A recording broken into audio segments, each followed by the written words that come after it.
பிரியமானவர்களே, இயேசு கிறிஸ்துவின் நாமத்தில் உங்கள் எல்லாருக்கும் என்னுடைய அன்பின் வாழ்த்துக்கள். இந்த நாளிலும் இந்த ஜெபிக்கலாம் நிகழ்ச்சியில் உங்களோடு கூட ஆண்டவருடைய வார்த்தையை பகிர்ந்து கொண்டு ஜெபிப்பதில் நான் மகிழ்ச்சி அடைகிறேன். எப்படி இருக்கீங்க? நல்லா இருக்கீங்களா? சந்தோஷமாக இருக்கிறீங்களா? ஆண்டவர் நமக்கு நல்ல வாய்ப்புகளை தருகிறார். எல்லாம் அவருடைய வசனத்தை கொண்டு நம்மோடு பேசி உற்சாகப்படுத்தி நம்முடைய ஜெபத்திற்கு பதில் கொடுத்து மகிழ பண்ணுகிற தேவன். அதனால தான் ஜெபத்தை குறித்து தொடர்ச்சியாக நம்ம தியானித்து கொண்டே வருகிறோம். ஜெபத்தை குறித்து வேறு புஸ்தகத்தில் நிறைய காரியங்களை பார்க்க முடியும். ஒவ்வொரு ஜெப அனுபவங்களும் நம்முடைய வாழ்க்கையில் அற்புதங்களை நம்மை பெற்றுக்கொள்ள நம்மை வழி நடத்துகிறது. ஜெபத்தினுடைய வளர்ச்சி என்கிற தலைப்பில் நாம் ஜெபத்தை குறித்து சில காரியங்களை தியானித்து வருகிறோம். அதில் முதலாவது நம்ம பார்த்தோம், பாவிகளின் ஜெபம். ஒரு மனிதன் பாவத்தில் இருக்கும்போது அவன் போய் எனக்கு அற்புதம் நடக்கணும்னு ஜெபிக்க முடியுமா? அந்த ஜெபம் கேட்கப்படாது. அவன் தான் பாவத்தை விட்டு மனம் திரும்பி என் பாவத்தை மன்னியும் என்று ஜெபிக்கும்போது அந்த ஜெபத்திற்கு ஆண்டவர் பதில் தருவார். என்னை மன்னித்து சுகந்தாருன்னு கேட்டால் அந்த ஜெபத்துக்கு பதில் தருவார். அதனால் பாவத்திலேயே வாழ்ந்து கொண்டு ஆண்டவர் இயேசுவனிடத்திலிருந்து மனிதன் அற்புதங்களை பெற்றுக்கொள்ள முடியாது. அதனால தான் நீங்கள் முதலாவது பாவத்தை உணர்ந்து மனம் திரும்பணும். ரெண்டாவது நம்ம பார்த்தோம், ஒரு பரிசேயனுடைய ஜெபம். லூக்கா 18ஆம் அதிகாரம் 10-14 வசனங்களை வாசிக்கும்போது 2 பேர் தேவாலயத்துக்கு ஜெபிக்க போனாங்க. அதில் ஒருவன் பரிசேயன், ஒருவன் ஆயக்காரன். இந்த பரிசேயர்கள் எங்களுக்கு தான் வேதம் நல்லா தெரியும், வேதத்தை நிறைய கற்று தங்களை நீதிமான்களாய் காண்பிக்கிறவங்க. அப்போ அந்த கர்த்தருடைய பழைய ஏற்பாட்டை நிறைய கற்று அறிந்து அவங்களும் ஒரு தனி குரூப்பாக இருந்தாங்க பரிசேயர்கள். அவங்க தான் ரொம்ப பரிசுத்தவான்கள் என்பதை போல மற்றவர்கள் அற்பமாக எண்ணுகிறவர்களாக அவங்க இருந்தாங்க. அதனால் சுய நீதி, நான் உபவாசிக்கிறேன், நான் தசமாக கொடுக்குறேன், நான் அப்படி இருக்கிறேன்னு சொல்லி சுய நீதி, செல்ஃப் ரைச்சஸ்னஸ். நிறைய பேர் எப்படி இருப்பால், நான் கரெக்டாக தான் இருக்கேன், நான் இப்படி தான் இருக்கிறேன், நான் பெர்ஃபெக்டாக, சுய நீதி. அது மாதிரி உள்ளவங்களுடைய ஜெபம் கேட்கப்படாது. ஆண்டவர் அவனுடைய ஜெபத்தை கேட்கலை.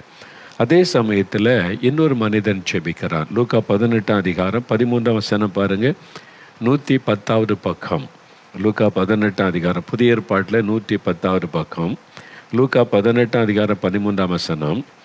ஆயக்காரன் தூரத்திலே நின்று தன் கண்களை வானத்திற்கு ஏறெடுக்க துணியாமல் தன் மார்பிலே அடித்து கொண்டு, தேவனே, பாவியாகிய என்மேல் கிருபையாயிரும் என்றான். சரிங்களா? ஒரு மனிதன் நான் வாரத்துக்கு 2 முறை உபவாசிக்கிறேன், தசம்பாங்க கொடுக்குறேன், அப்படியாக இப்படியாக ஆண்டவர்கிட்டே தன்னுடைய பெருமை பேசுகிறான். அந்த ஜெபத்தை ஆண்டவர் கேட்கவும் இல்லை, கவனிக்கவும் இல்லை, பதில் கொடுக்கவும் இல்லை. பெருமையின் ஜெபத்துக்கு தேவன் பதில் கொடுப்பது இல்லை. ஆனால் இந்த ஆயக்காரன் என்று சொல்லுகிற அந்த மனிதன் பாருங்க, தன்னை தாழ்த்தி அவன் ஜெபம் பண்ணுகிறான். அதாவது ஆயக்காரன் என்றால் ஆயம் வசூலிக்கிற, டேக்ஸ் கலெக்டர், வரி வசூலிக்கிற ஒரு அதிகாரி. வரி வசூலிக்கிறவர்களை அந்த காலத்தில் பாவியாக கருதினாங்க. என்ன, ரோமருடைய ஆட்சி நடந்ததில்லை, அவங்களுக்கு இவங்க வேலை செய்தாங்க. அப்போ யூத மக்களிடத்தில் வரி வசூலித்து அரசாங்கத்துக்கு செலுத்துவாங்க. அதனால் யூத ஜனங்கள், அந்த மக்கள் இவங்களை, ஆயக்காரர்களை நம்மளை கொடுமைப்படுத்தி நம்மக்கிட்ட டேக்ஸ் கலெக்ட் பண்ணி கொடுக்குறாங்க அந்நியர்களுக்குன்னு இவங்களே வெறுத்தாங்க. பாவிகள் என்று கருதப்பட்டிருந்தவர்கள். அதில் நிறைய பேர், இப்போ லஞ்சம்லாம் நடக்கலை, ஊழல், அது மாதிரி ஃப்ராடுத்தனம் பண்ணுறவங்க நிறைய பேர் இருந்தாங்க. நீங்கள் சகையை கூட ஆயக்காரன் தான், அதில் சீஃப் டேக்ஸ் கலெக்டராக இருந்தார். அதாவது அநியாய சம்பாத்தியம் பண்ணுவது. அங்கே என்ன சொல்லிடுவாங்கன்னா, இந்த பகுதியில் இவ்வளவு நீங்கள் டேக்ஸ் கலெக்ட் பண்ணி தரணும்னு சொல்லி இவங்க பல மடங்கு மக்களை உறிஞ்சி டேக்ஸ் கலெக்ட் பண்ணி கவர்மெண்ட்டுக்கு கொஞ்சம் தான் செலுத்துவாங்க. அதை விட மக்களை கொடுமைப்படுத்தி வசூலிப்பது. அதனால அவங்க பாவிகளாக கருதப்பட்டார்கள். அப்படிப்பட்ட ஒரு மனிதன் தான் ஆண்டவருடைய சமூகத்தில் நிற்கும்போது தேவனுக்கு முன்னால் கண்ணங்களை ஏறெடுக்க கூட துணியாமல், நான் அதுக்கு தகுதி உள்ளவன் அல்ல, நான் ஒரு பாவியான மனிதன்னு சொல்லி அவன் எப்படி தேவனே, பாவியாகிய என்மேல் கிருபையாயிரும், பாவியாகிய என்மேல் கிருபையார், ஒரு அழகான ஜெபம், நம்மை தாழ்த்தி ஜெபிக்கிற ஜெபம். இந்த மனிதன் போய், இவனுக்கு தேவனை குறித்து ஒரு பயம் இருந்தது. அவர் எவ்வளோ பரிசுத்தமுள்ள தேவன், எவ்வளோ மகிமையின் தேவன், அவருடைய முகத்தை பார்க்க எனக்கு அருகதை கிடையாது என்று அதை பார்க்க துணியாமல் குனிந்து தன்னுடைய மார்பிலை அடித்து கொண்டு, பாருங்க, அவன் தன் மார்பில் அடித்து கொண்டு அப்படி ஐயோ நான் பாவி, தன் பாவத்தை குறித்த உணர்வோட கூட தன் தாழ்த்தி அவன் ஜெபம் பண்ணினான். அந்த தாழ்மையின் ஜெபத்துக்கு தான் ஆண்டவர் பதில் கொடுத்தார். பார்த்தீங்களா, அந்த பெருமை இருக்கக்கூடாது. நான் கன்னியாகுமரி மாவட்டத்தில் ஒரு சமயம் ஒரு ஒரு ஊருக்கு ஊழியத்துக்கு அழைக்கப்பட்டு போயிருந்தோம். 4 நாட்கள் கூட்டம். அந்த போதகர் ஐயா நல்ல தெய்வ மனிதர். நாங்கள் வெளியில் இங்கே இந்த நாட்களில் போகிறதில்ல. பகலெல்லாம் ஜெபம், ராத்திரி கூட்டம், பகல் கூட்டம் இருக்கும் அப்படின்னா. அவங்க சொன்னாங்க, ஒரு குடும்பத்தார் நல்லா வாழ்ந்திருந்த குடும்பம் இப்போ நிறைய பாதிக்கப்பட்டு நிறைய இழப்புகள் கஷ்டத்துக்குள்ளே இருக்கிறாங்க. அவங்க ஊழியர் வீட்டுக்கு ஜெபிக்கன்னு கேட்டுக்கொண்டாங்க. நம்ம சபையை சார்ந்தவங்க தான், ஒரு ஜெபம் பண்ணிட்டு வரலாமான்னு சொன்னாங்க. அதனால் அவங்க ஒரு நல்ல தெய்வ மனிதர், சபையினுடைய மெய்ப்பராக இருந்தவங்க. அதனால் சொன்னேன், நீங்கள் சொல்கிறீங்க ஐயா, நான் வர்றேன்னு சொல்லி அவங்களோட எங்கள் ஊழியத்தில் இருந்த 2-3 பேரும் போதகர் ஐயாவும் நாங்கள் போனோம். அந்த வீட்டுக்கு போனால் பெரிய வீடு, பெரிய கேம்பஸ்ஸு, முன்னால் கார்லாம் நிற்கிது, பெரிய வீடு. அந்த ஊர்லேயே ஒரு பெரிய வீடு அப்படின்னு சொல்லலாம், பெரிய பணக்காரங்க. உள்ளே போனால் அப்படியே தாய் தகப்பன் பிள்ளைங்கள் எல்லாம் அப்படியே ஒரு சந்தோஷமே இல்லாமல் சோகமாக இருந்தாங்க. பொதுவாக கிறிஸ்தவ வீடு சந்தோஷமாக வரவேற்பாங்களே ஊழியக்காரங்களே, அப்படிலாம் இல்லை, ஏதோ அப்படியே சோகத்தோட ரொம்ப கஷ்டம் பாடு அப்படின்னு நினைத்து கொண்டேன். அப்போது பேசிட்டு கொஞ்ச நேரம் உட்காந்து பேசிட்டு அவர் சொன்னாங்க, போதறையா இந்த மாதிரி இந்த குடும்பம் இப்போ இந்த மாதிரி பாதிக்கப்பட்டாங்க, ஜெபிக்கணும் அப்படின்னு சொல்லி. சரி நாம் ஜெபம் பண்ணலான்னு சொல்லி எல்லாம் முழங்கால் படிக்கிட்டோம். போதகரையா முழங்கால் படிக்கிட்டாங்க, நான் முழங்கால் படிக்கிட்டேன், கூட வந்தவங்க முழங்கால் படிக்கிட்டாங்க. கண்களை மூடி அவங்களுக்கு ஜெபிக்கணும். கண்ணை மூடி ஆண்டவரை நோக்கினால் ஆண்டவர் சொன்னார், கொஞ்சம் இரு, உன் கண்ணை திறந்து பாரு அப்படின்னு சொன்னார். என்னடா அது, ஆண்டவர் கண்ணை திறந்து பாருன்னு சொல்கிறாருன்னு சொல்லி நான் கண்ணை திறந்து பார்த்தேன். அந்த வீட்டில் இருக்கிற ஒருத்தர் கூட முழங்கால் படிக்கிடலை. சோஃபாவில் அப்படி ஸ்டைலாக அப்படியே உட்காந்துருக்குறாங்க, ஸ்டைலாக சாஞ்சி அப்படி உட்காந்துருக்குறாங்க. அந்த குடும்பத்தில் இருந்த ஒருத்தர் கூட முழங்கால் படிக்கிடலை. கிறிஸ்தவங்க தான், அவங்களுக்குள்ள அந்த தாழ்மையே இல்லை, அவங்களுக்குள்ள ஒரு பெருமை. இப்போ பாதிக்கப்பட்ட நிலைமையில கூட தன்னை தாழ்த்தணுன்ற உணர்வு அவங்களுக்கு இல்லை. ஆண்டவர் சொன்னார், நான் எப்படி இவங்களை ஆசீர்வதிக்க முடியும்னு நினைக்கிறேன், நான் எப்படி இவங்களுக்காக ஜெபிக்கிற ஜெபத்துக்கு பதில் கொடுக்க முடியும். ஆண்டவர் வேதனையோடு சொன்னார். அதுக்கு மேலே நம்ம என்ன செய்கிறது, நானும் பாரத்தோடு ஆண்டவரை மன்னிங்க, இறக்க செய்யுங்க அப்படின்னு சொல்லி பாரத்தோடு ஜெபிச்சுட்டு நான் வந்தேன். இந்த மாதிரி சில கிறிஸ்தவர்கள் பெருமை, தங்களுடைய சுய நீதி, அதை குறித்த ஒரு பெருமை. ஆனால் தாழ்த்தி ஜெபிக்கும் போது தான் ஜெபத்துக்கு பதில் வரும். அதுவும் இந்த மனிதன் பாருங்களேன், மார்பில் அடித்து கொண்டு புலம்புகிறான். மார்பில் அடித்து கொண்டு, தேவனே பாவியாக என் மீது இறக்கமாறுன்னா ஒரு உடைந்த உள்ளத்தோடு அவன் கதறுகிற மாதிரி அவனுடைய ஜெபம் இருக்கிறதை பார்க்கிறோம்ல, அந்த ஜெபம் பாருங்கள். 34ஆம் சங்கீதம் 18வது வசனத்தை நீங்கள் பார்க்கும்போது, 34ஆம் சங்கீதம் 18வது வசனம் பாருங்கள். ஆண்டவர் எந்த ஜெபத்துக்கு பதில் கொடுப்பார் அப்படின்னு பார்க்குறோம். அது 690வது பக்கம் பழைய ஏற்பாட்டில் என்ன சொல்லப்பட்டிருக்கு, நொறுங்கொண்ட இருதயம் உள்ளவர்களுக்கு கர்த்தர் சமீபமாயிருந்து நறுங்கொண்ட ஆவி உள்ளவர்களை ரட்சிக்கிறார். நொறுங்கொண்ட ஒரு இருதயம் கொண்டவர்களுக்கு கர்த்தர் சமீபமாக இருக்கிறார். அப்போ தேவ சமூகத்தில் நம்ம வரும்போது ஒரு நொறுங்கொண்ட உள்ளத்தோட, அப்படி நம்ம தேவ சமூகத்தில் நொறுங்கொண்ட உள்ளத்தோடு ஜெபிக்கும்போது அவர் சமீபமாய் வருவாராம். அதனால தான் நம்ம தேவனுக்கு முன்னால் தாழ்த்தி நொறுங்கொண்ட உள்ளத்தோடு நம்ம ஜெபிக்கணும். அதுதான் நம்ம 2 நாளாகமும் 34:27 வாசிக்கும்போது, 2 நாளாகமும் நீங்கள் வேத புஸ்தகத்தில் 2 நாளாகமும் 34:27வது வசனத்தில் ஆண்டவர் சொல்கிறார். அங்கே யோசியா என்கிற ஒரு ராஜா, அவன் சிறு வயதில் ராஜாவாக்கப்படுகிறான். அதுக்கு முன்னால் இந்த ராஜாக்கள் நிறையா துன்மார்க்கம் நடந்து விக்கிரகாராதனை இடம் கொடுத்து தேசத்தை சாபத்துக்குள்ளாக்கி தீட்டுப்படுத்திட்டாங்க, வசனத்துக்கு இடம் கொடுக்கலை. ஒரு நாள் அங்கே ஆண்டுடைய தேவாலயத்திலிருந்து அந்த வேத புஸ்தகத்தின் சுருள் எடுக்கப்பட்டது, நியாயப்பிரமாணம் அதெல்லாம் வாசித்த போது இந்த ராஜாக்குள்ள, ஐயோ நம்ம எவ்வளோ பெரிய பாவம் நம்முடைய தேசத்தில் நடந்திருக்கிறது, தேவனை துக்கப்படுத்தி இருக்கிறோன்னு உணர்ந்து அவர் தன்னை தாழ்த்தி ஜெபம் செய்கிறார். தன்னை தாழ்த்தி, தேசத்தின் ராஜாவே ஆண்டவருக்கு முன்னாலே தன்னை தாழ்த்தி ஜெபித்த போது 27வது வசனம் பாருங்கள். 585வது பக்கம் பழைய ஏற்பாட்டில் அதில் என்ன சொல்லப்பட்டிருக்குன்னா, இந்த ஸ்தலத்திற்கும் அதன் குடிகளுக்கும் விரோதமாக தேவன் சொன்ன அவருடைய வார்த்தைகளை நீ கேட்கையில் ஆண்டவர் சொல்லிட்டு அந்த மாதிரி விக்கிரக ஆராதனைக்கும் துன்மார்க்கத்துக்கு இடம் கொடுத்து நீங்கள் என்னை விட்டு விலகி போனதுனால இது சம்பவிக்கும்னு சொல்லி அதை கேட்டு ராஜா தன்னை தாழ்த்தி கதறி அழுது ஜெபித்த போது ஆண்டவர் சொல்கிறார், என் வார்த்தைகளை நீ கேட்கையில் உன் இருதயம் இளகி எனக்கு முன்பாக உன்னை தாழ்த்தி எனக்கு முன்பாக நீ பணிந்து உன் வஸ்திரங்களை கிழித்து கொண்டு. அந்த நாட்களில் சிலர் மனம் திரும்பி தன்னை தாழ்த்துவதற்கிடையிலும் வஸ்திரத்தை கிழித்து கொள்ளுவாங்க. அப்புறம் சாக்கு உடை அணிந்து கொள்ளுவாங்க. அது சாக்கு உடை அணிந்து கொண்டு ரட்டு என்று சொல்லுவார். ரட்டு உடுத்தி சாம்பல் உட்கார்றது அது தங்களை தாழ்த்துவதற்கு அடையாளமாய் மனம் திரும்புவதற்கு அடையாளமாய் இப்படி செய்வாங்க. அப்போ எனக்கு முன்பாக நீ அழுதபடியால் நானும் உன் விண்ணப்பத்தை கேட்டேன் என்று கர்த்தர் சொல்கிறார். தன்னை தாழ்த்தி அழுத உடனே தேவன் மனம் இறங்கிட்டார். இப்படி தான் நம்ம நிறைய பேருடைய வாழ்க்கையை பார்க்குறோம்ல. ஆண்டவருக்கு முன்னாலே தாழ்த்தி நம்முடைய கண்ணீரை சிந்தி ஜெபிக்கும் போது ஆண்டவர் உடனே இரக்கம் செய்து பாவத்தை மன்னித்து ஒரு விடுதலை கொடுக்கிறதை பார்க்க முடியும். ஒரு சமயம் ஒரு நண்பர் என்னை பார்க்க வந்தார். தூத்துக்குடியிலேருந்து என் ஊழியத்தின் ஆரம்ப காலத்தில் நடந்த ஒரு சம்பவம் இப்பவும் மறக்கலை எனக்கு. தூத்துக்குடி பட்டணத்திலேருந்து ஒரு நண்பர் பார்க்க வந்தார். அப்போ நாங்கள் எங்களுடைய ஆஃபீஸ் ஓலக்கொட்டாயில் இருந்தது. அது ஆரம்ப காலம். அங்கே வந்திருந்த போது இப்படி ஒரு நண்பர் பார்க்க வந்திருக்கிறான்னு சொன்னாங்க. என்னுடைய அறையில் உட்கார வைத்து அவரோடு பேசினேன். என்ன பிரதர், என்ன விஷயம்னு கேட்டேன். சோகத்தோடு காணப்பட்டார்.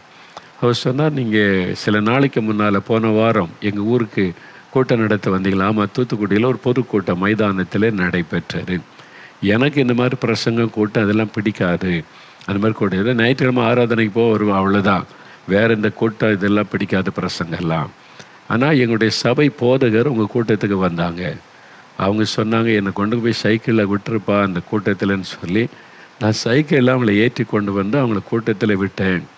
அப்போ கொஞ்ச நேரம் நின்று இவர் என்ன தான் பேசுவார், இவ்வளோ ஜனங்க உட்கார்ந்துருக்குறாங்க அப்படின்னு சொல்லி கொஞ்ச நேரம் நின்று அவங்களுடைய பிரசங்கத்தை நான் கேட்டேன். எப்போ அந்த பிரசங்கத்தை கேட்டேனோ அதுலேருந்து என் சமாதானம் போச்சு, சந்தோஷம் போச்சு, இருந்த கொஞ்ச நெஞ்ச சந்தோஷமும் போச்சு. அப்படியே தூங்க முடியல. அந்த வார்த்தை கேட்டுக்கிட்டே இருக்குது. நீங்கள் பண்ண அந்த பிரசங்கத்தினுடைய வார்த்தை என் இருதயத்தில் தொனிச்சிக்கிட்டே இருக்குது. நிம்மதியே இல்லை. அதனால தான் என்ன பிரச்சனை, சில நாளாய் ஒரு 4-5 நாளாக இந்த போராட்டம் தூங்க முடியல, கஷ்டம். அதனால தான் இவரை எங்கே இருக்கான்னு உங்களை விசாரித்து உங்களை பார்த்துட்டு வரேன்னு வந்திருக்கிறேன்னு சொன்னார். அப்போது ஆண்டவருடைய வசனம் அவருக்குள்ளே கிரியை செய்து ஒரு பாவ உணர்வு உண்டாகி இருப்பதை நான் உணர்ந்து கொள்ள முடிந்தது.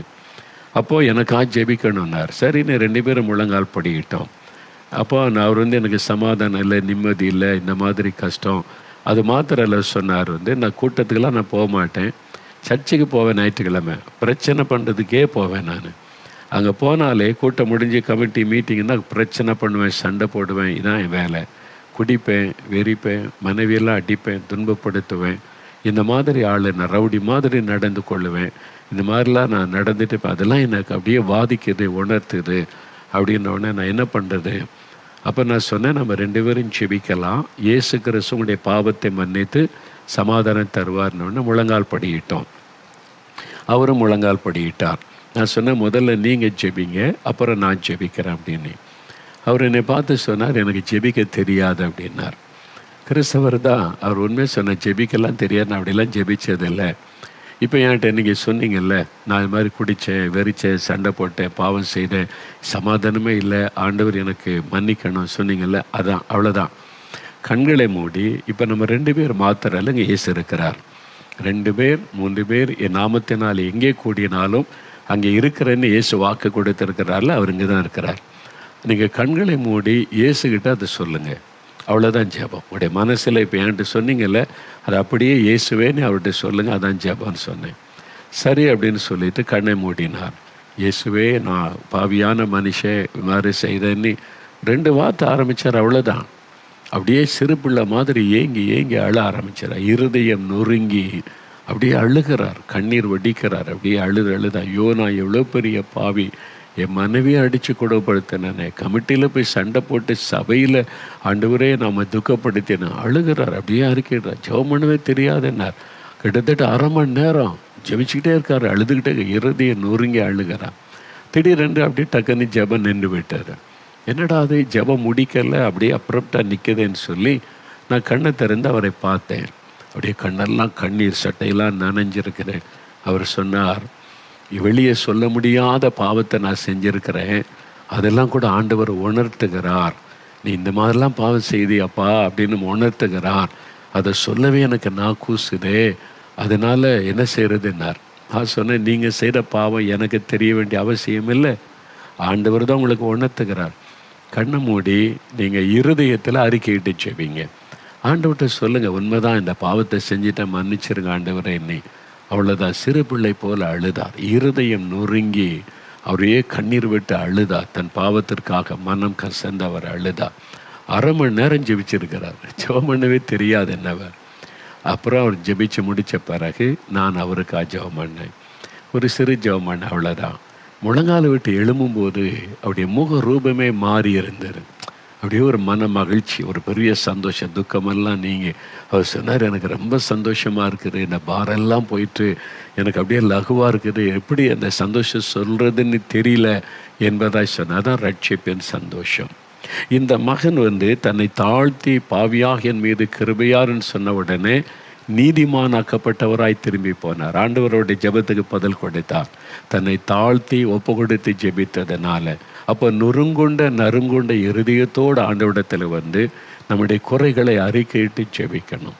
ஒரு பாவம் செய்து விட்டால் சும்மா சாதாரண ஆண்டவரை தப்பி போன ஆடுகளைப் போல நாங்கள் வழி விலகி போனோன்னு சபையில் சொல்கிறோம் பாருங்க, ஜெபம் பாவரிக்க ஜெபம்னு.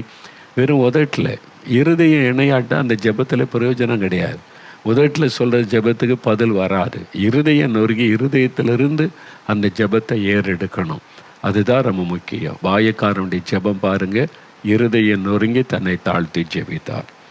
4வது இன்னொரு ஜெபத்தை குறித்து வேதத்தில் பார்க்கிறோம். அது லூக்கா 18வது அதிகாரம். லூக்கா 18வது அதிகாரம் 1 முதல் 8 வசனங்கள். லூக்கா 18 அதிகாரத்தில் முதல் 8 வசனம். இதுக்கு பின்னால் தான் இந்த 2 பேர் தேவாலயத்தில் ஜெபிக்க போனோம்.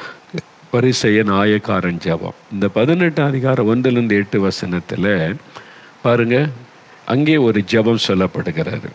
இது யாருடைய ஜெபம் அப்படின்னு நீங்கள் பார்த்தீங்கன்னா, இயேசு சொல்கிறார், சோர்ந்து போகாமல் எப்பொழுதும் ஜெபம் பண்ண வேண்டும் என்பதை குறித்து அவர்களுக்கு அவர் ஒரு ஓமையை சொன்னார். ஓமையாக சொல்கிறார். என்ன சொல்கிறாரு?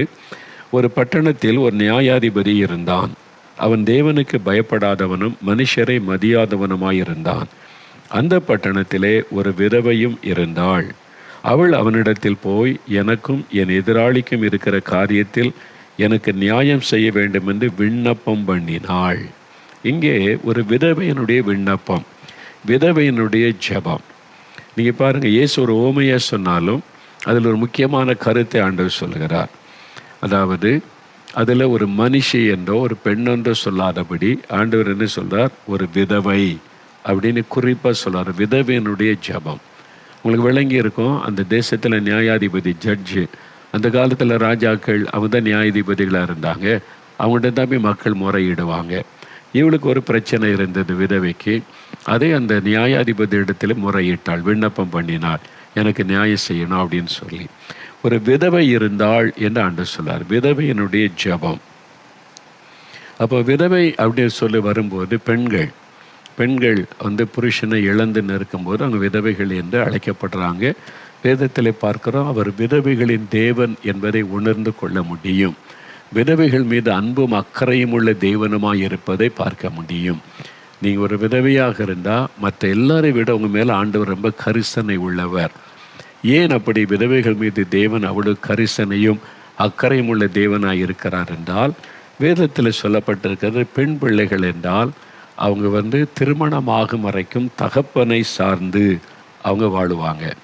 தகப்பனுடைய அரவணைப்பு பாதுகாப்பில் இருப்பாங்க. பெண் பிள்ளைகளை குறித்து பைபிள் சொல்லும்போது அவங்க வாலிப பிள்ளைகளாக இருக்கிறவங்க, சிறு பிள்ளையிலேருந்து வாலிப வயது வரைக்கும், திருமணமாகும் வரைக்கும் தந்தையினுடைய அரவணைப்பு பாதுகாப்பில் இருப்பாங்க. திருமணத்துக்கு பிறகு கணவனுடைய பாதுகாப்பில் இருப்பாங்க. அப்போ அவங்க ஒரு பாதுகாப்புக்காக ஆண்களை டிபெண்ட் பண்ணி வாழுகிறது தான் பைபிள் சொல்லுகிறது. அப்போ பெண்களுக்கு பாதுகாப்பு முதல்ல தகப்பன், அதன் பிறகு கணவன். அப்போ அதுதான் அவனுடைய வாழ்க்கையில் தேவன் நியமித்திருக்கிற ஒரு காரியம். ஆனால் கணவன் இறந்துட்டா, விதவைகள் ஆக்கப்பட்டுட்டா என்ன நடக்கும்? அவங்க வந்து ஒரு குழந்தை இருக்குதுன்னு வைங்க, சொந்த பெற்றோர் வீட்டுக்கு போக முடியாது. அவங்க அவங்க இன்னும் பையன் மருமகளோடு வாழ்ந்து கொண்டு இருக்கலாம், அங்கே போக விரும்ப மாட்டாங்க.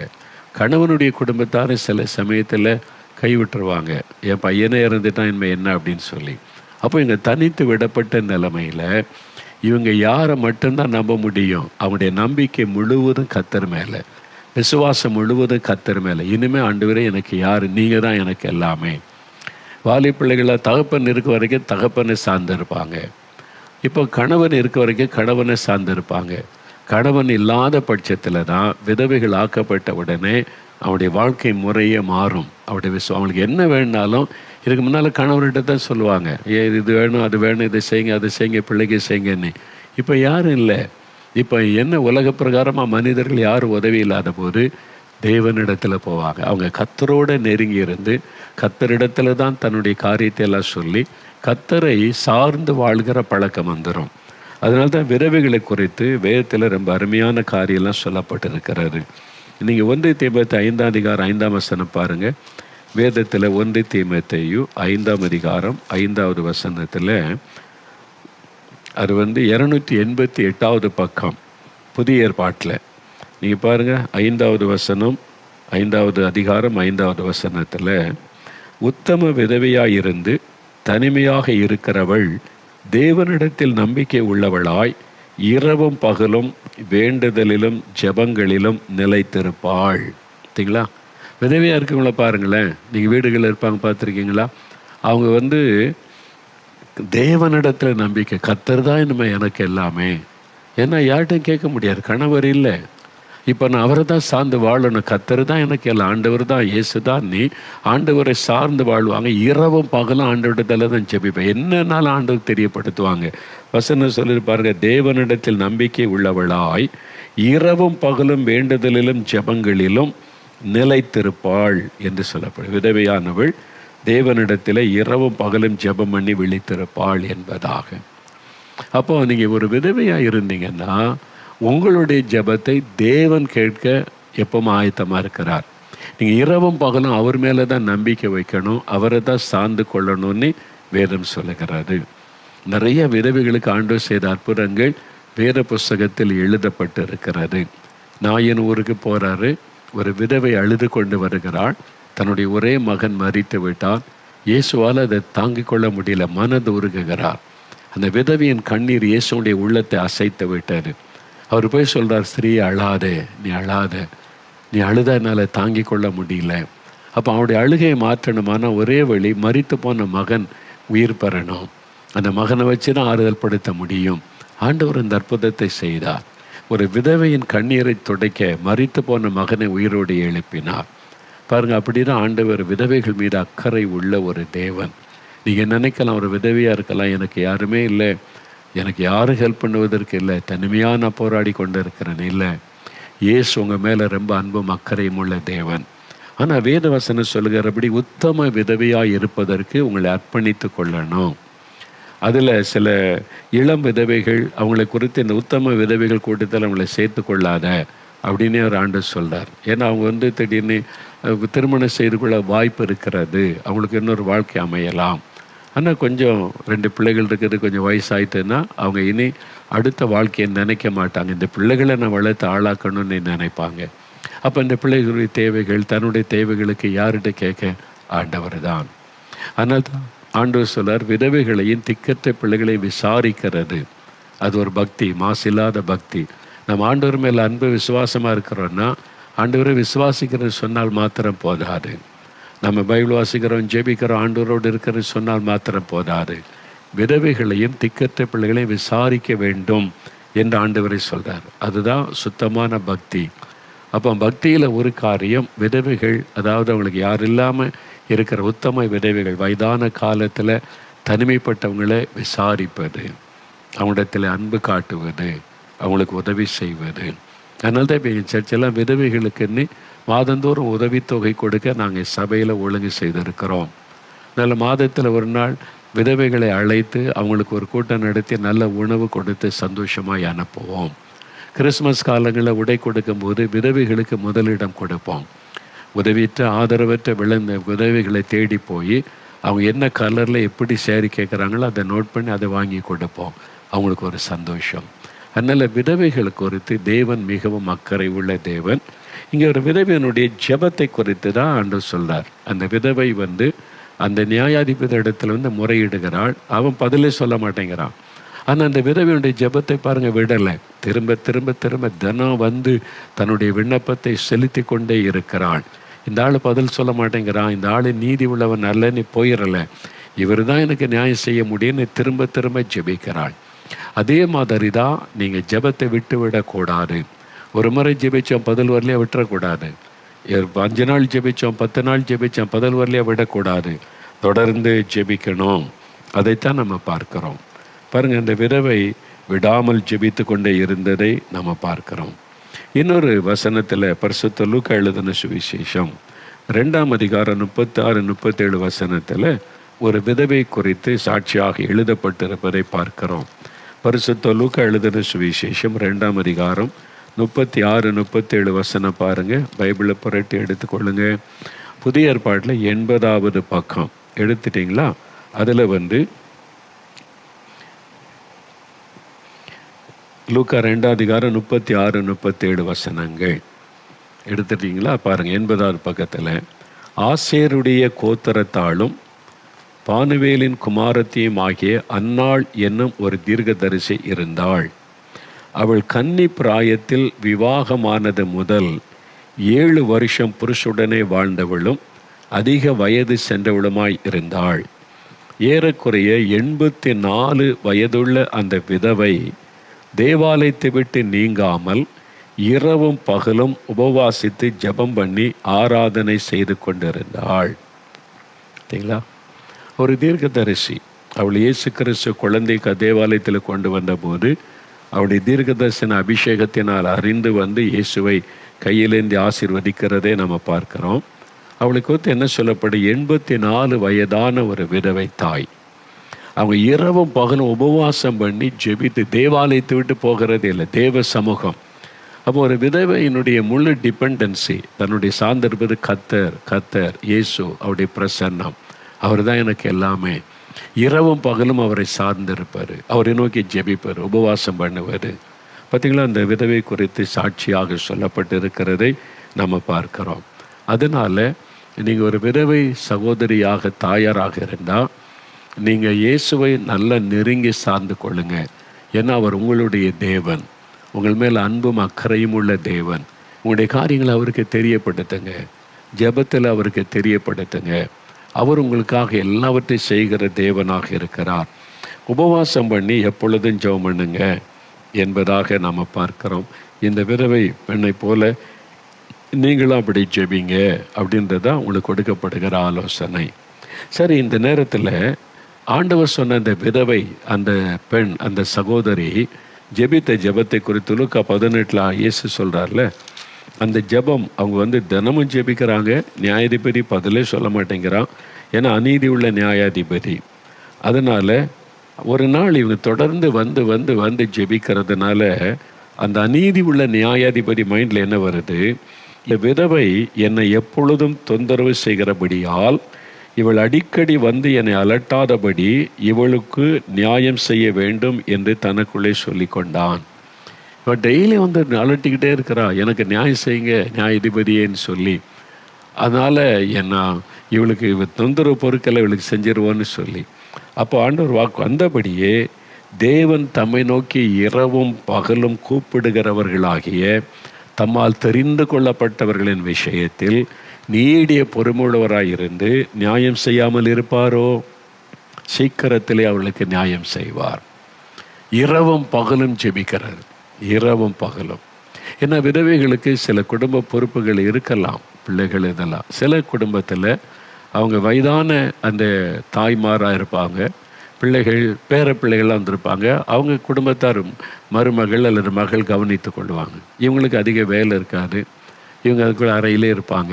நல்ல டைம் உங்களுக்கு, நல்ல வசனத்தை தியானிங்க, இரவும் பகலும் ஜெபம் பண்ணுங்க. நேரத்தை டிவிக்கு முன்னால் வீணாக்கி உங்களுடைய பொன்னான நேரத்தை ஆசை விடாதங்க. தேவ சமூகத்துக்கு போங்க, ஆண்டவரோடு பேசுங்க, உபவாசம் பண்ணுங்க, ஜெபம் பண்ணுங்க. உங்கள் பிள்ளைகள் பேர குழந்தைகளுக்கு எல்லாம் ஜெபிங்க. அது மாத்திரமல்ல, உங்களை மாதிரி விதவைகள் இயேசுவை அறியாத எத்தனையோ பேர் இருக்கிறாங்க, அவங்களுக்காக ஜெபம் பண்ணுங்க. அப்புறம் எல்லாரும் இந்த ஆண்டவரை அறிந்து கொள்ளணும். விதவைகளின் தேவன் ஒருவர் இருக்கிறார் என்பதை தேசத்தில் இருக்கிற எல்லா விதவைகளையும் அறிந்து கொள்ளணும். அப்படி அடைக்கலத்துக்குள்ளே வரணும்னு ஜெபம் பண்ணுங்க. ஜெபிக்க வேண்டிய இவ்வளோ காரியம் இருக்குல்ல. உங்களுக்கு அதிகமான ஒரு வேலை இல்லாத பட்சத்தில் இந்த நேரத்தை நீங்கள் பயன்படுத்துங்க. அந்த விதவை பாருங்கள், தேவாலயத்தை விட்டு விலகலை, உபவாசத்தில் ஜெபத்தில் தரித்திருந்தாள். அந்த மாதிரி ஜெபிக்கணும். அப்படி ஜெபிக்கும் போது சில சமயத்தில் சோர்வு வந்துடும். எவ்வளோ நாள் நான் ஜெபிக்கிறேன், ஆண்டவர் என் பிள்ளைகள் காரியத்தில் ஒன்றும் செய்ய மாட்டேங்கிறாரு, இந்த பேர பிள்ளைகளுடைய காரியத்தில் ஒன்றும் நடக்க மாட்டேங்குது. நிறையா இந்த வயதான இந்த தாய்மார் தான் தன்னுடைய பேர குழந்தைகளுக்கு ரொம்ப பாரம் எடுப்பாங்க. ரொம்ப கவனமாக அவங்க ரட்சிக்கப்படணும், ஆவிக்குரிய வாழ்க்கையில் வரணும் அப்படிலாம் சொல்லி ரொம்ப துக்கத்தோடு விசனத்தோடு சொல்லுவாங்க இல்லை. அப்போ அதுக்கு நீங்கள் ஜெபம் பண்ணுங்க, நீங்கள் ஜெபிக்கணும். எப்படி ஜெபிக்கிறதுன்னு கேட்டால், பதிலை பெற்றுக்கொள்ள வரைக்கும் ஜெபிக்கிறார். அதுதான் நம்ம இங்கே பார்க்குறோம். அப்போ ஆண்டவர் வாக்கு கொடுக்க சீக்கிரத்தில் உங்களுக்கு நியாயம் செய்வார். அநீதி உள்ள நியாயாதிபதியை பாருங்கள், தொடர்ந்து விதவை போய் ஜெபிக்க ஜெபிக்க ஜெபிக்க ஒரு நாள் இவளுக்கு நியாயம் செஞ்சுன்னு நினைக்கிறான்ல. ஆனால் தேவன் நீதி உள்ளவர், அவர் உங்கள் மேல் அன்பும் அக்கறையும் உள்ளவர். அப்போ அவங்களுடைய ஜெபத்தை அசட்டை பண்ணுவாரா? அவங்களுடைய ஜெபத்துக்கு பதில் கிடைக்காதத மாதிரி தெரியும், ஆண்டவர் கவனிக்காத மாதிரி தெரியும். இல்லை, சோர்ந்து போகாதங்க. இயேசுவே சொல்கிறார், சோர்ந்து போகாமல் எப்பொழுதும் ஜெபிக்கணும்னு தான் இதை சொல்லுகிறார். அப்போ ஜெபத்தில் நீங்கள் சோர்ந்து போகக்கூடாது. பதில் வரலையே, இன்னும் கேட்கப்படலையே, நம்முடைய ஜெபத்திற்கு ஆண்டவர் பதில் தரலையேன்னு சோர்ந்து போகக்கூடாது, விடக்கூடாது. தொடர்ந்து ஜெபிக்கணும், தொடர்ந்து ஜெபிக்கணும், பதிலை பெற்றுக்கொள்ளும் வரைக்கும் ஜெபிக்கணும். என் ஆண்டவர் வாக்கு கொடுத்துட்டார், தேவன் தம்மை நோக்கி இரவும் பகலும் வேண்டிக் கொள்ளுகிற தம்மால் தெரிந்து கொள்ளப்பட்டவனின் விஷயத்தில் பொறுமையாக இருந்து பதில் தருவாராம். ஆண்டவர் அவசரப்பட மாட்டார். நமக்கு எப்பொழுதும் அவசரம், உடனே நடந்துடணும்னு. அந்த ஆண்டவர் ஜெபத்தை கேட்டுக்கிட்டே இருப்பார், ஏற்ற சமயத்துக்கு பார்த்து கொண்டே இருப்பார். அந்த டைமில் அந்த காரியமெல்லாம் நிறைவேறுவதை பார்க்கலாம். அதே சமயத்தில் 8ஆம் வசனத்தில் சொல்கிறாரு, சீக்கிரத்திலே அவர்களுக்கு நியாயம் செய்வார். அப்போ ஆண்டவர் சொல்ல, சீக்கிரத்திலே உங்களுக்கு ஆண்டவர் நியாயம் செய்வார். அதனால் ஜெபத்தை விட்டு விடாதங்க, ஜெபத்தில் சோர்ந்து போகாதங்க. அந்த விதவை சகோதரி எப்படி ஜெபிச்சாங்களோ அதே மாதிரி தொடர்ந்து திரும்ப திரும்ப திரும்ப ஆண்டவரிடத்தில் ஜெபித்து கொண்டே இருங்க. உங்களுக்கான பதில் கட்டாயம் வரும். அதனால் ஜெபத்தில் ஒரு பகுதி ஒரு விதவையினுடைய ஜெபம். இன்னொரு ஜெபத்தை குறித்து வேதத்தில் பார்க்கிறோம். யாக்கோபு 5ஆம் அதிகாரம் 16வது வசனம். யாக்கோபு 5ஆம் அதிகாரம் 16வது வசனம். பைபிள் எடுங்க, வசனத்தை புரட்டுங்க. யாக்கோபு 5ஆம் அதிகாரம் 16வது வசனத்தில் ஒரு ஜெபத்தை குறித்து வேதத்தில் சொல்லப்படுகிறது. என்ன சொல்லப்பட்டிருக்கு பாருங்க. 316வது பக்கம் புதிய ஏற்பாட்டில் அந்த வசனத்தை வாசிக்கலாமா? யாக்கோபு 5:16. நீங்கள் சொஸ்தமடையும்படிக்கு உங்கள் குற்றங்களை ஒருவருக்கொருவர் அறிக்கையிட்டு ஒருவருக்காக ஒரு ஜெபம் பண்ணுங்கள். நீதிமான் செய்யும் ஊக்கமான வேண்டுதல் மிகவும் பலனுள்ளது. நீதிமான் செய்யும் ஊக்கமான வேண்டுதல் மிகவும் பலனுள்ளதாக இருக்கிறது என்று வசனம் சொல்லுகிறார். அதாவது நீதிமானுடைய ஜெபம், இது நீதிமானுடைய ஜெபம், ப்ரேயர் ஆஃப் ரைச்சஸ். நீதிமானுடைய ஜெபம் மிகுந்த பலன் உள்ளது அப்படின்னு நீதிமானுடைய ஜெபத்தை குறித்து சொல்லப்பட்டது. சிலர் சொல்லுவாங்க, ஐயா எனக்காக ஜெபிக்கணும், இதுக்கு ஜெபிங்க அதுக்கு ஜெபிங்க. சரி, நீங்கள் ஜெபிச்சாலும் ஆண்டவர் பதில் தருவார், நீங்கள் ஜெபிக்கலாம் இல்லைன்னா? இல்லை, நான் பாவியான மனுஷன், ஏன் ஜெபத்தை கேட்க மாட்டார், நீதிமான் செய்யும் ஜெபத்துக்கு ஆண்டவர் பதில் தருவார்னு சொல்லியிருக்கல, நீங்கள் நீதிமான் நீங்கள் ஜெபிங்க அப்படின்னு அவங்க அப்படியே பிளேட்டை மாற்றி போட்டுருவாங்க. நீங்கள் ஜெபிங்கன்னா இல்லை ஏன் ஜெபம் கேட்கப்படாது, நீங்கள்லாம் ஊழியக்காரங்க நீதிமான்கள், உங்கள் ஜெபம் தான் கேட்கப்படும். இந்த வசனத்தை வைத்ததான் அப்படி சொல்லுவது. ஆனால் நீதிமான்களுடைய ஜெபம் இதில் என்ன சொல்லப்பட்டிருக்குன்னா, யாராவது ஒருவர் வியாதிப்பட்டால் அந்த வியாதிப்பட்டவங்களுக்காக நீங்கள் பொறுப்படுத்தி ஜெபிப்பது. ஒருத்தருக்கு ஒரு பிரச்சனை, கடன் பிரச்சனை, குடும்ப பிரச்சனை, ஒரு போராட்டம், நஷ்டம், இழப்பு, அப்படி உங்களுடைய தேவை சொல்கிறாங்க. நீங்கள் வேலை செய்கிற இடத்துல, வசிக்கிற இடத்துல, உங்கள் சர்ச்சில் கூட எனக்காக கொஞ்சம் ஜெபம் பண்ணிக்கொள்ளுங்க அப்படிலாம் கேட்பாங்க. அது மாதிரி வேலை செய்கிற இடத்துல கூட நீ கிறிஸ்தவங்களா பிரார்த்தனைலாம் பண்ணுவீங்களா, எனக்காகவும் சேர்த்து பிரார்த்தனை பண்ணிக்கொள்ளுங்க அப்படி சொல்லுவாங்க. பார்த்துருக்கீங்களா? அப்போது நம்மை சுற்றி இருக்கிற மக்கள், தேவை உள்ள மக்களுக்கு நம்முடைய ஜெபம் அவசியம். அவங்களுக்கே தெரியுது கிறிஸ்தவங்கன்னா கடவுளோட பேசுவாங்க, ஜெபம் பண்ணுவாங்க, நம்ம சொன்னால் நமக்காகவும் ஜெபம் பண்ணுவாங்கன்னு சொல்லி. இப்படி ஒருவருக்காக ஒருவர் ஜெபம் செய்வது, அதான் சொல்லப்படும், ஒருவருக்காக ஒருவர் ஜெபம் பண்ணுங்கள் அப்படின்னு சொல்லப்பட்டிருக்கிறார். நான் நிறைய பேர்கிட்ட எனக்காக ஜெபம் பண்ணுங்கன்னு கேட்டுக்கொள்ளுவேன்.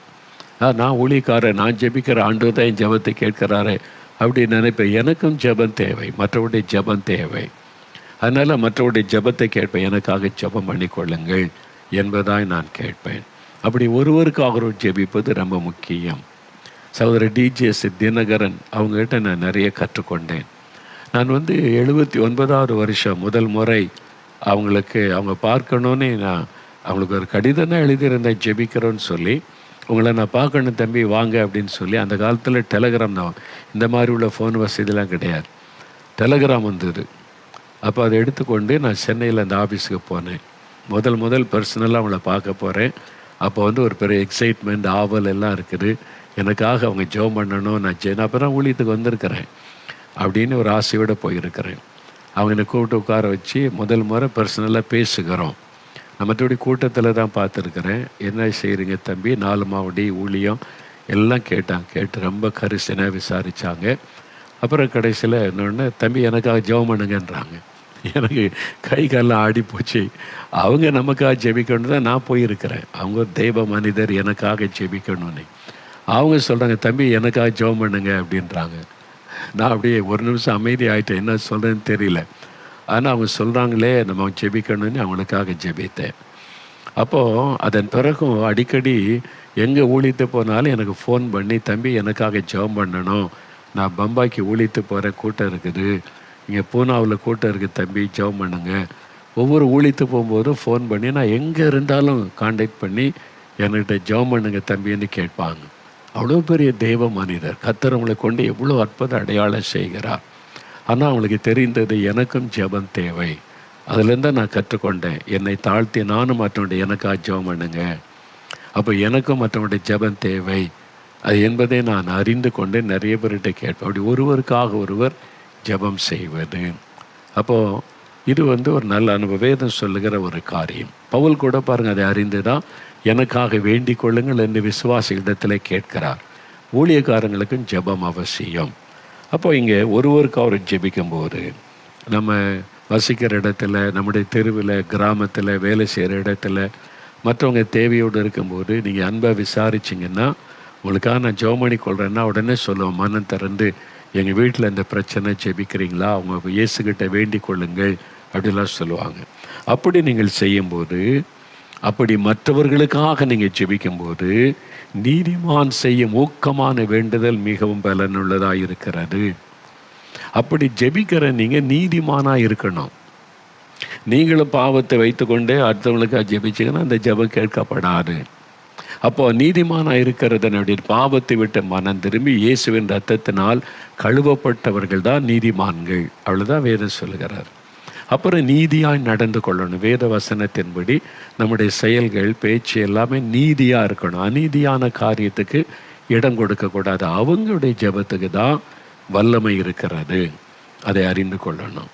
அப்போ நீங்கள் மற்றவங்களுக்காக ஜெபிக்க முன்னால் முதல்ல உங்களை ஆராய்ந்து பார்த்து, ஆண்டோட இரத்தத்தினால் கழுவப்பட்ட ஒரு அனுபவம், நீதிமானாக்கப்பட்ட அனுபவம் இருக்குதான்னு சோதித்து பார்க்கணும். என்னால் 1 பேதுரு 2:24 வசனம் சொல்கிறது, நாம் பாவங்களுக்கு செத்து நீதிக்கு பிழைக்கும்படி, அதாவது பாவியாய் இருக்கிற நாம் நீதிமான்களாய் மாற்றப்படும்படி இயேசு நம்முடைய பாவங்களை தன்னுடைய சரீரத்தில் சிலுவையிலே சுமந்தார். நம்மை நீதிமானாய் மாற்றத்தான் நம்முடைய பாவத்தை தன் மீது ஏற்றுக்கொண்டு சிலுவையில் ரத்தம் சிந்தினார்.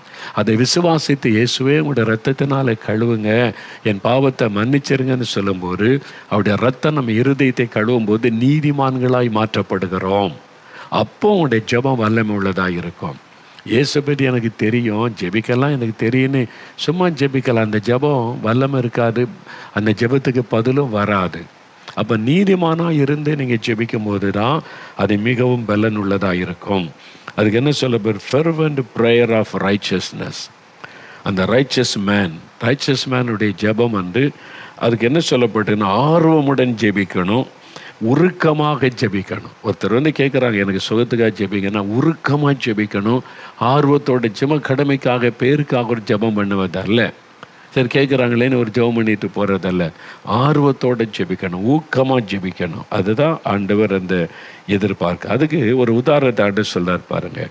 இங்கே வசனம் சொல்லுது, யாக்கோபு 5:17-18, எலியா என்பவன் நம்மை போல பாடுள்ள மனுஷனாயிருந்தும் மழை பெய்யாதபடி கருத்தாய் ஜெபம் பண்ணினான்.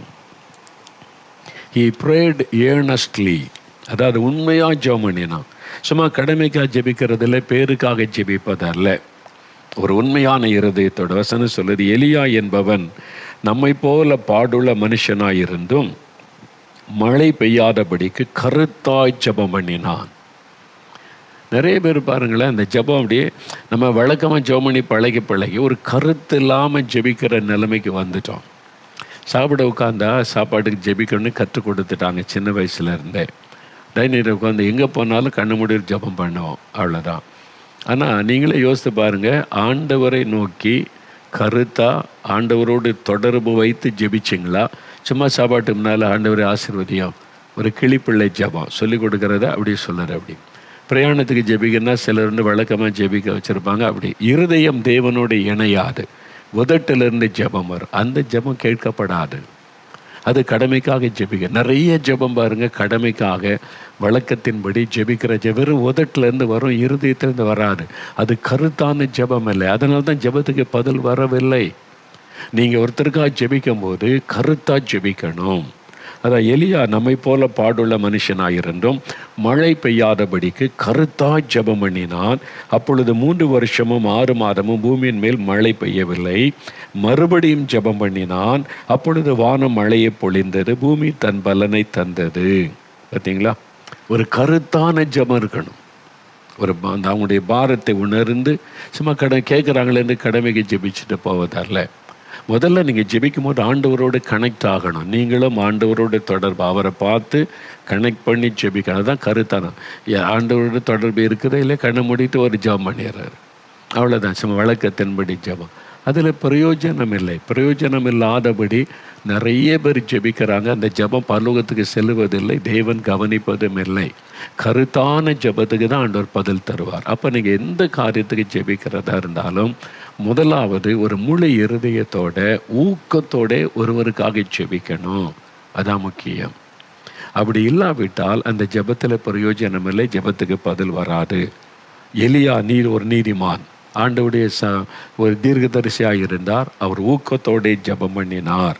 அதான் நம்ம பார்க்கிறோம். நீங்கள் நீதிமானாக இருந்தால் தான் மற்றவர்களுக்காக ஜெபிக்கவே முடியும். நீங்கள் பாவத்தில் இருந்தால், நீங்கள் குடிக்கிறீங்க ரகசியமாக, ஒருத்தர் ஜெபிக்க, உங்களுக்கு ஜெபிக்க ஓடாது, வார்த்தையே வராது. உங்களுக்கே தெரியும், ஏமாற்றிட்டு போயிடுவீங்க. எனக்கு பழக்கம் இல்லை அப்படின்ட்டுன்னு. என்ன உங்களால் ஜெபிக்க முடியாது, தேவனோட கனெக்ஷன் இல்லை. சர்ச்சுக்கு போய் உட்காடுறீங்க, எல்லாத்துலேயும் பங்கு பெற, ஆனால் இயேசுவோட கனெக்ஷன் கிடையாது. வெறும் சபைக்கு போயிட்டு வர்றீங்க, அவ்வளோதான். அப்போது ஆண்டவர் ஆகி நம்ம ஜெபிக்கணும். அது கருத்தாக இருக்கணும், ஊக்கத்தோடு ஜெபிக்கணும். அதான் முக்கியமான. ஏன்னா தேவன் நீதி உள்ளவர், தேவன் நீதியாக செயல்படுங்க. நம்மளும் நீதி உள்ளவர்களாக செயல்படணும். அநீதியாக நடக்கக்கூடாது. வீட்டுக்குள்ளே, வேலையில், இருக்கிற இடத்துல அநீதிக்கு இடம் கொடுக்கக்கூடாது, அநீதியாக செயல்படவும் கூடாது.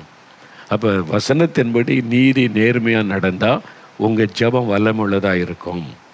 நீங்கள் பாருங்களேன், ஆபிரகாமை குறித்து பார்க்கிறோம். ஆபிரகாம் ஆதியாகமம் 20:18 வாசிக்கும்போது அங்கே ஆபிரகாம் அபிமெலேக்கு என்கிற ராஜாவுக்காக ஜெபம் பண்ணுகிறார்.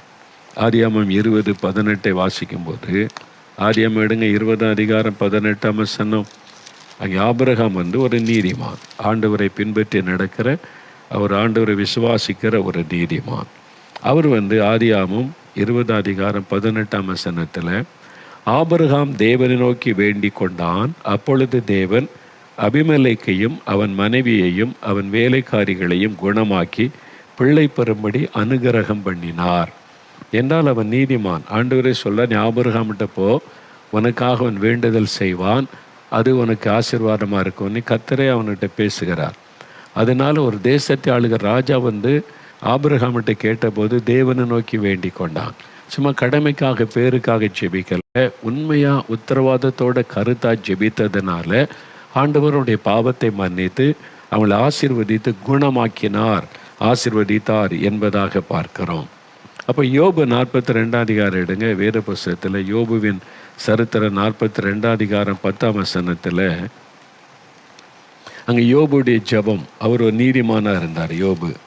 அவருடைய சிநேகிதருக்காக ஜெபிக்கிறார். யோபு 42:10 யோபு தன் சிநேகிதருக்காக வேண்டுதல் செய்த போது கர்த்தர் அவன் சிறையிருப்பை மாற்றினார், கர்த்தர் அவனுடைய சிறையிருப்பை மாற்றினார் என்பதாய் பார்க்கிறோம். ஏன்னா அவருடைய சிநேகிதர்கள், அவனுடைய ஃப்ரெண்டு தான்.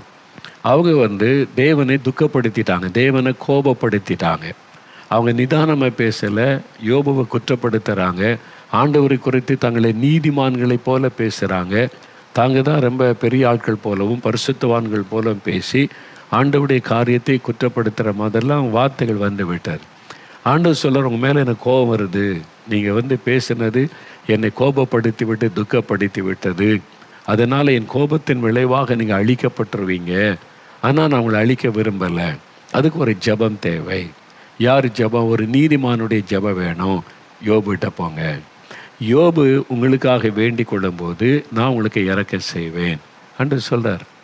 உடனே யோபுகிட்ட சொல்கிறாங்க, யோபு தன் சிநேகிதருக்காக உண்மையாக வேண்டுது, ஆண்டவரை மன்னிச்சிருங்க, அவங்க பேசினதில் உங்களை துக்கப்படுத்திட்டாங்க, மன்னிச்சிருங்க, அவங்களுடைய செயல்களை மன்னிச்சிருங்க, அவங்க என்ன காயப்படுத்தினாங்க, உங்களை காயப்படுத்திட்டாங்க, மன்னித்து அவங்களை ஆசீர்வதிங்கன்னு சின்சியராக கருத்தாக அவர் ஜெபிக்கிறார். அந்த மாதிரி யோபு ஜெபித்ததுனால கர்த்தர் மனம் இறங்கினார். அதனால் அவருடைய சிநேகிதர்களும் தப்பி வச்சாங்க. யோபின் சிறையிருப்பும் மாறினதை நம்ம பார்க்கிறோம். அப்போது நாம் ஜெபிக்கும்போது, மற்றவர்களுக்காக ஜெபிக்கும்போது, ஒரு நீதிமானாக இருந்து மற்றவர்களுக்காக பாரம் எடுத்து கருத்தாக ஜெபிக்கும்போது தேவன் அதை கனப்படுத்துவார். 1 சாமுவேல் 12:23 சாமுவேல் சொல்லுகிறார், அவர் ஜனங்களை பார்த்து, உங்களுக்காக நான் விண்ணப்பம் பண்ணாமல் இருந்தால் பாவம் செய்தவனாய் இருப்பேன் அப்படின்னு சொல்கிறார். என்னன்னா, தீர்க்கதரிசி, கர்த்தருடைய ஊழியக்காரன், ஒரு நீதிமான், உங்களுக்காக நான் ஜெபிக்கணும், ஜெபிக்கலைன்னா நான் பாவி, நான் பாவம் செய்தவனாக இருப்பேன். அதாவது ஒரு ஊழியக்காரன்னா தேசத்துக்காக ஜெபிக்கணும், ஆள்றவங்களுக்காக ஜெபிக்கணும், மற்றவங்களுக்காக ஜெபிக்கணும், ஜனங்களுடைய பாவம் மன்னிக்கப்பட்டு விடுதலையுடைய ஜெபிக்கணும். இந்த ஜெபத்தெல்லாம் செய்யாவிட்டால் நம்ம பாவம் செய்து கொண்டு இருக்கிறோன்னு அர்த்தம். நான் இந்த தேசத்துக்காக, என் ஜனங்களுக்காக உத்தரவாதம் பண்ணி கருத்தாக ஜெபிக்காவிட்டால் நான் பாவம் செய்து கொண்டிருக்கிறேன்னு அர்த்தம். சாமுவேல் அப்படி தான் உணர்ந்து சொல்லுகிறார், நான் உங்களுக்கு விண்ணப்பம் பண்ணாமற் போனால் நான் பாவம் செய்தவனாக இருப்பேன் என்பதாய் சொல்லுகிறார். அப்போது நீதிமான்கள் மற்றவர்களுக்காக ஜெபிக்கும் போது பார்த்தீங்களா, ஆபிரகாம் ஜெபித்த போது அவங்களுக்கு சுகம் உண்டாகிறது, கற்பத்தின் ஆசீர்வாதம் உண்டாகிறது. யோபு ஜெபித்த போது அவங்க மேலே இருக்க தேவ கோபம் நீங்கி ஆசீர்வாதம் உண்டாகிறது. அதே மாதிரி நாம் ஜெபிக்கும் போது, மற்றவங்களுடைய சுகத்துக்காக ஜெபிக்கும் போது அவங்களுக்கு சுகம் உண்டாகும், விடுதலை உண்டாகும், அவங்களுக்கு அற்புதம் நடக்கும். நான் தான் சொன்னேன், இப்போ நீதிமான்னா யார் அப்படின்னா, நான் சிம்பிளாக சொன்னேன், இயேசுவின் இரத்தத்தினால கழுவப்பட்டவர்கள், அவரால் நீதிமான்கள் ஆக்கப்பட்டவர்கள். நாம் யாரும் பிறக்கும்போது நீதிமான்கள் கிடையாது. பாவத்தில் பிறந்து பாவத்தில் வளருகிறோம். பாவ சுபாவம் நமக்கு உள்ளாகவே இருக்கிறது. எந்த குழந்தைக்கு யாராவது பொய் சொல்ல கற்றுக் கொடுப்பாங்களா? ஆனால் பொய் சொல்லுது. எந்த குழந்தைக்கும் பிடிவாதத்தை யாரும் கற்றுக் கொடுப்பாங்களா? பிடிவாதம் பிடிக்குது. எந்த பிள்ளைக்காவது கோபத்தை சொல்லிக் கொடுப்பாங்களா? திடீர்னு கோபம் வருது. அது பிறக்கும் போதே பாவ சுபாவத்தோடு பிறக்கிறாரு. அப்போது நீதிமானாய் மாற்றப்படுவது, பாவத்தை விட்டு மனம் திரும்பி இயேசுக்கு ஒப்பு கொடுக்கும்போது அவருடைய இரத்தம் நம்மை கழுவுகிறது, ஒரு நித்திய ஜீவனை பெறுகிறோம், புதிய வாழ்க்கை பெறுகிறோம். அப்பொழுது நீதிமான்கள் என்ற அனுபவத்தை நம்ம பெறுகிறோம். அப்போ இயேசு எனக்குள் இருக்கிறார், அவருடைய இரத்தத்தினால் கழுவப்பட்டிருக்கிறேன், அவருக்கு பிரியமாய் நான் வாழுகிறேன், நான் ஒரு நீதிமான். அப்போது அவங்களுடைய ஜெபம் வல்லமுள்ளதாக இருக்கும். ஆனால் நீங்கள் கருத்தாக ஜெபிக்கணும், பேருக்காக ஜெபிக்கிறவங்களா இருக்கக்கூடாது. அப்போ தான் ஆண்டவர் அற்புதம் செய்ய முடியும். பாருங்கள், நான் வியாதிப்பட்டு படுக்கையில் இருந்தபோது நான் பல முறை சாட்சி சொல்லியிருக்கிறேன். 14 வயசு, இருதயம் வீங்கிட்டு கால் நடக்க முடியாது, வலது கால் செயலற்று விட்டது. மருத்துவர்கள் கைவிட்டுட்டாங்க, இனி இந்த தம்பி பிழைக்க முடியாது. ஆஸ்பத்திரியிலேருந்து என்னை அனுப்பி விட்டாங்க, இனி வீட்டில் கொண்டு போய் வச்சுக்கிடுங்க, எந்த நேரத்தில் மரணம் சம்பவிக்கலாம். அப்போ கைவிடப்பட்ட நிலைமை, என்னை பார்த்தாலே தெரியும் இனி பிழைக்க முடியாதுன்னு. அப்படி வீட்டில் படுத்திருக்கிறேன். ஒரு கிறிஸ்தவ நண்பர், ஒரு வாலிபன், அவர் ஊழியக்காரர் கிடையாது, பாஸ்டர் கிடையாது, ஒரு மிஷினரி கிடையாது, ஃபேக்ட்ரியில் வேலை செய்கிற ஒரு சகோதரன். அவர் இந்த குடும்ப ஃபேமிலி ஃப்ரெண்டு. அவ்வளோ எங்கள் அப்பாவுக்கு ஃபேமிலி ஃப்ரெண்டு. அதனால் நான் வியாதிப்பட்டதை கேள்விப்பட்டு வீட்டுக்கு வந்தாங்க. என்னுடைய தாயார் அவரை பார்த்துனா, என் மகனுக்காக இயேசு கிறிஸ்துவிட்ட ஜெபம் பண்ணுவியா, எல்லாரையும் பையனை கைவிட்டுட்டாங்களேன்னு அழுதார்கள். சரின்னு சொல்லி அவர் ஜெபிக்க, நீங்கள் யோசித்து பாருங்கள், அவர் ஒரு முழு நேர ஊழியர் அல்ல, பாஸ்டர் அல்ல, மிஷினரி அல்ல, ஒரு ஃபேக்ட்ரியில் வேலை செய்கிறவர். அவர் முழங்கால் படிக்கிட்டு ஜெபிக்கிறார். எப்பவும் அந்த காட்சி கண்முன்னால் இருக்குது.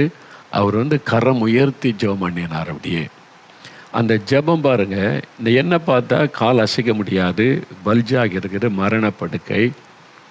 அதுக்கும் அவர் சுகமளிக்கிற கூட்டம் நடத்துகிற ஆள் கிடையாது, வியாதியஸ்தரை சுகமாக்குற ஊழியெல்லாம் செய்யலை. ஆனால் ஒரு நீதிமான். எப்படின்னா, மனம் திரும்பி இயேசுவின் ரத்தத்தினால் கழுவப்பட்டிருந்தாங்க, பரிசுத்தாவினால் நிரப்பப்பட்டிருந்தாங்க. அந்த நேரத்தில் எனக்கு தெரியாது. அதன் பிறகு அவங்களுடைய அனுபவத்தை கேட்கும்போது தான் எனக்கு தெரியும். அப்போ ஒரு இயேசுவின் ரத்தத்தினால் கழுவப்பட்ட ஒரு நீதிமான் அவர் எனக்காக ஜெபிக்கிறார். இந்த பையனை பார்த்தா பிழைக்கிறதுக்கு வழி டாக்டர்ஸே சொல்லிட்டாங்களே, நான் ஒரு ஃபேக்ட்ரியில் வேலை செய்கிற ஆள், நான் ஜெபம் பண்ணி என்ன அற்புதம் நடக்கும், கொஞ்சம் பேருக்காக ஒரு ஆறுதலுக்கு ஒரு ஜெபம் பண்ணிவிட்டு நீங்கள் இது மாதிரி இந்த ஊழிக்காட்டை கொண்டு போங்க, அந்த சர்ச்சு கொண்டு போன்னு சொல்லிட்டு போயிருக்கலாம். அப்படி போகலை. அவர் மரணப்படுக்கையில் இருக்கிற என் பக்கத்தில் முழங்கால் படியிட்டு கரம் உயர்த்தி கருத்தாக ஜெபிக்கிறார். எலியா இப்படி ஒரு கருத்தாக ஜெபித்தாரோ, மழை பெய்யணும்னு முகம் முழங்காலில் பட குனிந்து அவர் திரும்ப திரும்ப திரும்ப ஜெபிக்கிறார். மேகத்தை பார்க்க மறைக்கும். அதே மாதிரி அவர் ஊக்கமாக ஜெபிக்கிறார். அவர் நான் கண்ணை திறந்து வேடிக்கை பார்த்து கொண்டு இருந்தேன். ஏன்னா நான் அப்போ கூட இயேசுவை நம்பலை. அதனால் அவர் ஜெபிக்கிறதை வேடிக்கைத்தான் பார்த்து கொண்டேன். அவர் அவ்வளோ சின்சியராக கரம் உயர்த்தி எனக்காக பரிந்து பேசி ஜெபம் பண்ணுகிறார். அந்த ஜெபம், அந்த நீதிமானுடைய ஜெபம், அந்த கருத்தா ஊக்கத்தோட ஜெபித்த ஜெபந்தான் எனக்கு அற்புதத்தை கொண்டு வந்தது. தேவன் அந்த ஜெபத்தை கேட்டார். என் தாயார் கண்ணீரோடு, அவங்களுக்கு தெரிஞ்சது வேற ஒன்றும் இல்லை, இயேசுன்ற பெயர், அவ்வளோதான். இயேசுவே இயேசுவே நீ கண்ணீரோடு அழுது இயேசுவனிடத்துல கெஞ்சி கொண்டிருந்தாங்க என்னுடைய தாயார். மற்றவங்களாம் அமைதியாக இருந்தாங்க. என்னுடைய தகப்பனார், மற்ற சகோதரர்கள், அவங்களுக்கு தெரியாது, அவங்களாம் அமைதியாக முழங்கால நின்றாங்க. ஆனால் இந்த 2 பேருடைய ஜெபந்தான் மரணக்கட்டு, இனி பிழைக்க முடியாத என்ற நிலைமை கர்த்தர் மாற்றுகிறார். அந்த ஜெபம் எவ்வளோ வல்லம் உள்ளது பார்த்தீங்களா? ஒரு நீதிமானுடைய ஜெபம் எவ்வளோ வல்லம். அதுதான் வசனம் சொல்லுது, நீதிமான் செய்ய ஊக்கமான வேண்டுதல் மிகவும் பலன் உள்ளது, மிகவும் பலன் உள்ளது. அதுக்கு ஒரு வல்லமை இருக்கிறது. நீங்கள் மற்றவங்களுக்காக உத்தரவாதம் பண்ணி கருத்தா பாரத்தோடு ஜெபிச்சிட்டிங்கன்னா அற்புதம் நடந்துடும்.